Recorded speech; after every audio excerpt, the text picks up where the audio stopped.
I am going to get this sack because we have something now that can do my job. ChatGPT.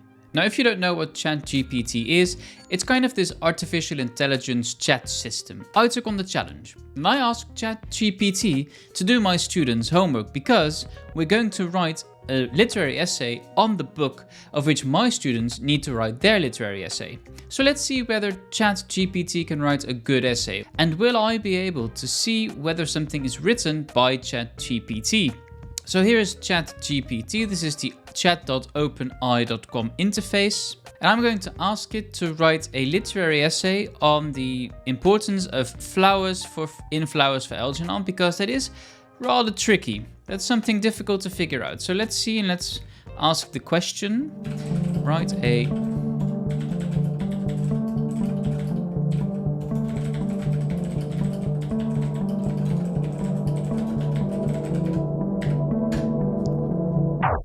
wow, this is extraordinary, because this is actually the answer I would give as well. So it represents the journey towards self-awareness and understanding, and it focuses on the details. Well, to be honest, I am a bit flabbergasted because this is quite good actually. Let's see what we can find. I can analyze the work based on several key elements of writing that show whether someone is proficient, yes or no. So I'm going to do that in a second. But the first thing I want to do is I want to put this artificial intelligence essay into another artificial intelligence system. And we're going to copy and paste this into Grammarly and see what Grammarly would rate this work. And this is good because, now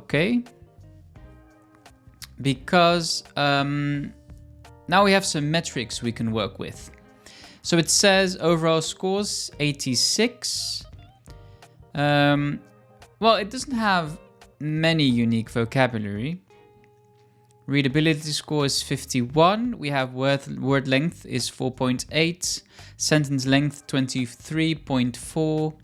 Reading times, but those things make sense. So it looks quite nice. There's one comma thing, so it's kind of the battle between artificial intelligence systems. It's a bit unclear sometimes, so that's nice. Now, can we make this even better? So now we have about 281 words, but what if I give it the challenge of writing 500 words? Can we do that? Okay, so this one is the 500 word essay. And let's put this into Grammarly as well and see what we can do with this. So this is the new one. And this was the old one. And let's put our goals as, well, let's leave it like this. We have 566 words. There are 10 alerts. So, okay. So it's kind of the battle between artificial intelligence systems, as we can see, and there are lots of things that Grammarly doesn't agree with. It gives us 85 as overall performance, and no interesting things regarding vocabulary, so that's something we need to change. So how would I tackle this as an English teacher? What would I look at? Well, one of the things that stands out, in my honest opinion, is the fact that it's actually quite able to write longer sentences. So that's interesting. I read somewhere some Dutch students who built a system to check whether students wrote stuff in OpenAI, and they mentioned that their system is built around the constructions they use. And they mentioned that if something is very short, has short sentences, very choppy, they would rate it as OpenAI, whereas regular real-world writers would use longer sentences with nicer constructions. But I think, honestly, that if we look at the way and the constructions it used, it is quite good already. It has a nice introduction. It uses titular, which is a nice word, I think. Flowers serve as a symbol for the main character, Charlie Gordon, as his journey towards self-awareness and understanding. And I think this is a very nice opening sentence. So in the not 500 word one, so the one that was 280 something words, we didn't have this short summary of the book. So that's a difference. And I think I think this is quite good, actually. I've no idea what to say. There are, of course, no grammatical errors as far as I can see this quickly. Let's look at the argumentation. At the beginning of the novel, Charlie is a kind-hearted and innocent man who is easily taken advantage of by those around him. That's true. He is content with his simple life and finds joy in the small things, such as the flowers given to him by his co-workers. Yes, this is interesting. And this is one of the things one of my students mentioned as well. And it's very good, of course, that the system can find this as well. The flowers symbolize the innocence and simplicity of Charlie's life before the operation. They represent a time when Charlie was content with who he was and did not understand the discrimination and mistreatment he faced because of his disability. As Charlie's intelligence increases, so does his awareness of the world around him. That's true. He begins to understand the discrimination and mistreatment. Absolutely true as well. This is something we see in one of the early chapters of the book. He is faced in the flowers, which were once a source of joy and treatment for him, become a painful reminder of his past. This is symbolized when he throws away the flowers given to him by his former co-workers, as he no longer wants to be associated with his old self. Well, that's good. I think that's good. The flowers now represent the pain and discrimination Charlie has faced, and he rejects them as a reminder of his former life. As Charlie's intelligence continues to grow, he also begins to understand the beauty and complexity of the world and the people around him. He comes to appreciate the flowers once again, not only as a symbol of his growth, but also as a representation of the beauty and fragility of life. The flowers now represent the potential growth and change, and Charlie begins to see them as a symbol of hope for the future. Interesting. I have to be honest that I don't see this, I don't remember reading this explicitly in the book, but it could be my short-sightedness while reading the book twice, I don't know. The flowers also serve as a reminder of the fleeting nature of life. Charlie's increased intelligence is only temporary, as he ultimately regresses back to his former state of mental disability. The flowers, which bloom beautifully in the spring and then wilt and die in the fall, serve as a reminder of impermanence of life. Charlie's own journey towards self-awareness and understanding is also temporary, as he ultimately loses it. The flowers and flowers for Algernon serve as a powerful symbol of Charlie's journey towards self-awareness and understanding, which is something that we also read in the introduction. They represent the pain and discrimination he has faced, as well as the beauty and complexity of the world of people around him.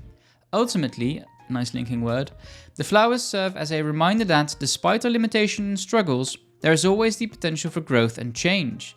They also remind us that life is fleeting and that we should appreciate the beauty at the moment before it's gone, which is something that we usually do with flowers.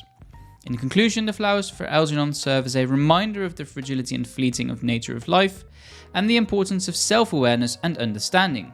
The flowers in the novel serve as a powerful symbol of Charlie's journey towards these things and serves as a reminder to the readers to appreciate the beauty of the moment and to strive for growth and change in our own lives. Yeah, so I have to be honest, if I were to be given this particular essay, I would not be able to see that it's from artificial intelligence. So I'm going to be honest here to all my students who are watching, you can trick me. The problem, I think, and the thing that makes this, I think the thing that will point out that this is not written by a human being is repetition. It repeats itself, it kind of forces itself to create 500 words. And I see that in some of the things that it says. So it uses the same constructions in the introduction and later on in the essay as well. It also repeats the flowers at the beginning of sentences, here and here, and we have the same as Charlie's intelligence as Charlie's intelligence. It does use a different construction for increases, so instead of saying increases, it says continues to grow, which is good. I think it's a good way to say something else. But I think there are still, you know, some of these minor things that will point out that it's from artificial intelligence. And I also think one of the things that I would fail my students on, so if you were to hand this in, I'd fail you if you would hand this in like this, because there are no examples. It gives examples, of course, it explains it a bit, but there is no evidence from the book. So I would have loved, especially at the moment when I said I don't remember reading this, to see something from the book, a quote, a chapter, a page number, something that indicates that it's from the book. Because obviously this is from the internet, and this is information that this program person thing got from the internet. So I would have loved some evidence, and if it would have included a quote, I think I would have definitely passed it with high results. Can we do that? Can we ask it to write the same essay with a quote? So I think this is proof. I think English teachers are in trouble with OpenAI. It added all the quotes, it added information, it added things that make sense, and it can write a good literary essay on Flowers for Algernon. So I think it's time for English teachers to pack our bags, and we can stop doing what we're doing, because this is it changes everything. It's OpenAI 3, English teacher nil. But I will be back and I will beat the robots. For now, thank you for watching, and I hope to see you in one of my next videos.